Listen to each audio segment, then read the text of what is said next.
Everybody, Dave Clark from InspectCheck-net. Today we're going to take a look at an electrical issue that I encountered, and it's something that it caught me a little bit off guard. So I want to talk about that right now. I'm going to share my screen and get right into it. And here it is. So I'm going to make it a little bit bigger here, right there. So, standard breaker panel, and everything was wired okay in the panel. I didn't see anything initially, see any issues, except of course for some multiple tapping. So let's take a look at that first. And obviously this is multiple tapped. This one's multiple tapped. This one's multiple tapped. Okay, easy to spot that, easy to report on that. Not a big deal. Of course, any inspector would catch that.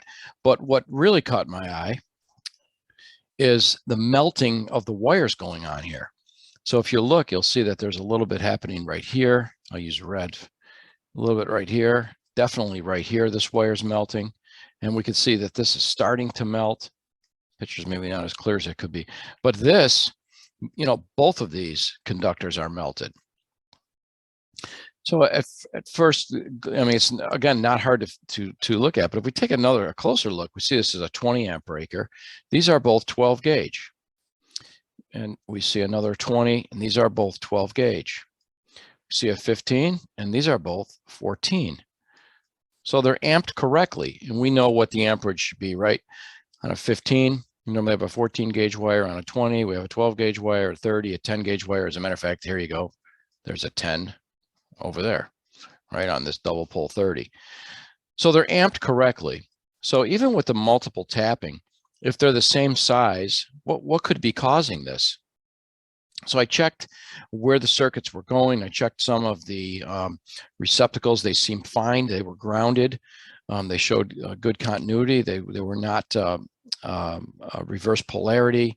There was no real issue that I could find with it. So I told them it's dangerous, of course, and that we recommend that an electrician take a look at it. And I'd like to know what he found. Well, what he found was that these breakers were defective.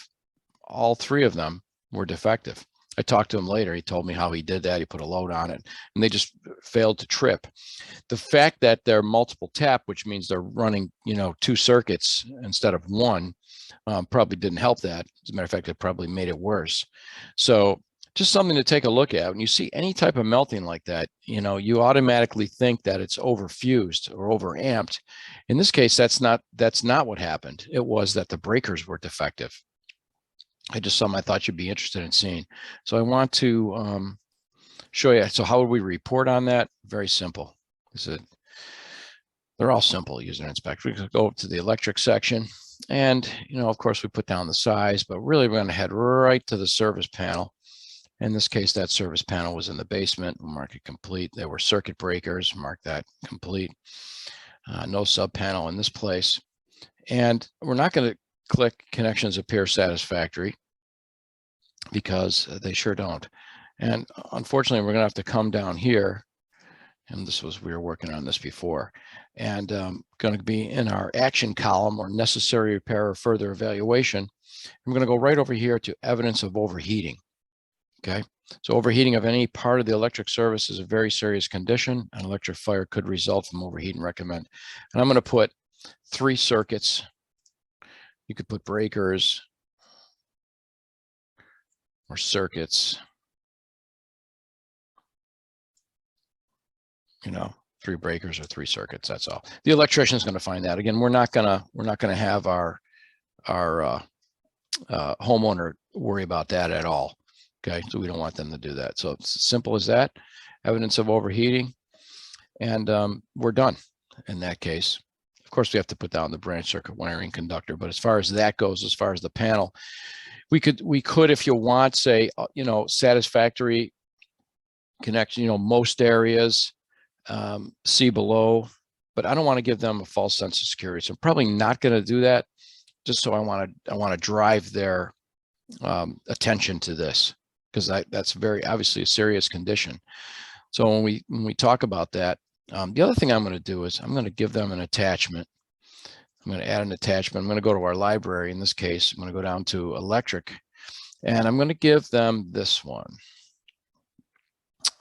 preventing electrical fires. I'm going to click on that, and they'll just give them a little more of an idea of the seriousness of that, or seriousness that it could be. And again, we can send that full text right in the report, or we could send a link. I usually do a link. I mean, you could do both. It just makes the report a little bit longer, but you could do either one of those.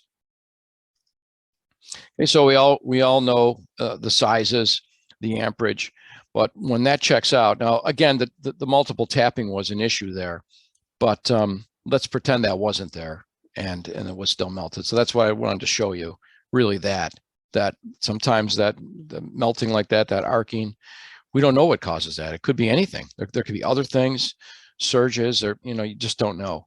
But in this case, they found out that the breaker would not trip. And we're going to do, and there may already be a video on a breaker that's opened up, so we could take a look at exactly how that works. I find that pretty interesting too. So just a quick video talking about some arcing inside that main service panel. Wasn't expecting to find that.